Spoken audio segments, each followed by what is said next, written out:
रसूलुल्लाह सल्लल्लाहु अलैहि वसल्लम की मुबारक सुन्नतों और मुबारक आदात में से एक आदत ये भी है कि आप सल्लल्लाहु अलैहि वसल्लम ने अपनी बेटियों को खुसूसी मोहब्बत दी है, खुसूसियत के साथ उनका इकराम किया है। बच्चों पे शफ़क़त ये तो एक मुस्तकिल सुन्नत थी, लेकिन अपने औलादों में अपनी बेटियों के साथ खुसूसी मोहब्बत का मामला करना ये भी नबी सल्लल्लाहु अलैहि वसल्लम की एक इम्तियाजी शान थी, जिससे अरब लोग मानूस नहीं थे। आज बहुत से लोग बेटों के साथ तो मोहब्बत उल्फत का मामला करते हैं, बेटियों को ऐसा समझते हैं जैसे ये सौतेली हों। ख़ास तौर पर ये मरज़ ख़वातीन में ज़्यादा देखने में आया है कि माएँ अपने बेटों से मोहब्बत ज़्यादा करती हैं, बेटियों को थोड़ा सा उनकी इज़्ज़त यानी जो उनके हुकूक अदा होने चाहिए वो नहीं होते। शौहर के मरने के बाद वो चाहती हैं कि विरासत बेटों को मिले, हमारी बेटियों को ना मिले। सब ख़वातीन की बात नहीं कर रहा अब, लेकिन ये केसेस हमारे सामने आते हैं। क्योंकि माँ ये चाहती हैं कि भाई बेटों के पास जो कुछ आएगा वो तो फिर हम पर भी खर्च हो जाएगा, लेकिन बेटियों के पास जो जाएगा वो तो ससुराल चला जाएगा। तो ये भी जुल्म है, ज़्यादती है। नबी सल्लल्लाहु अलैहि वसल्लम ने अपनी बेटियों के साथ बहुत ज़्यादा मोहब्बत का मामला किया है।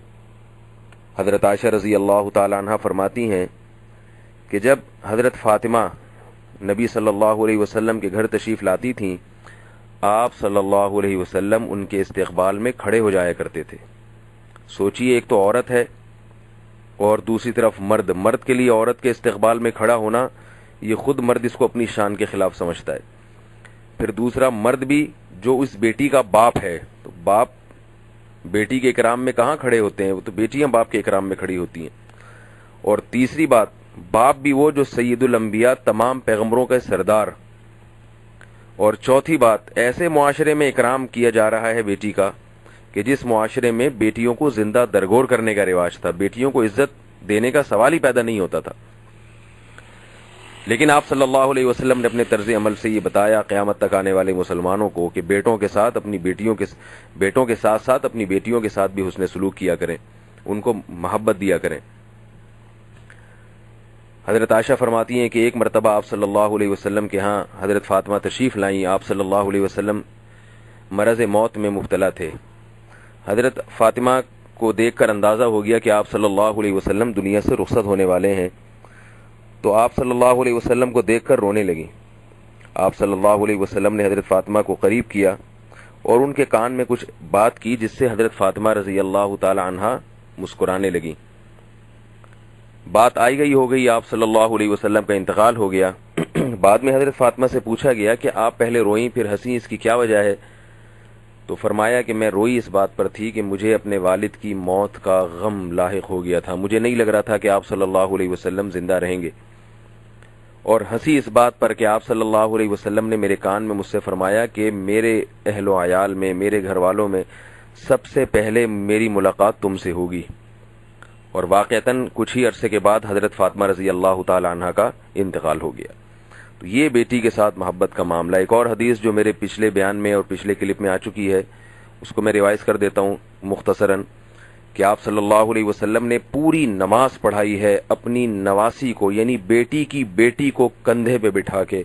सहाबा कराम, बड़े बड़े सहाबा ने आपकी इक़्तिदा में नमाज पढ़ी, और आप सल्लल्लाहु अलैहि वसल्लम ने अपनी बेटी की बेटी, जिससे रिश्ता ज़रा दूर का हो जाता है, लेकिन उसको इतनी मोहब्बत दी, इतनी इज्जत दी, कंधे पे बिठा के, शाने मुबारक पे बिठा के पूरी नमाज पढ़ाई है। एक साहब से मैंने एक दिन पूछा कि आपके वालिद साहब के कितने बच्चे हैं, आप लोग कितनी औलाद है वालिद साहब की? वो कहने लगे 7 हैं। मैंने कहा भाई मैंने तो ज्यादा सुने थे।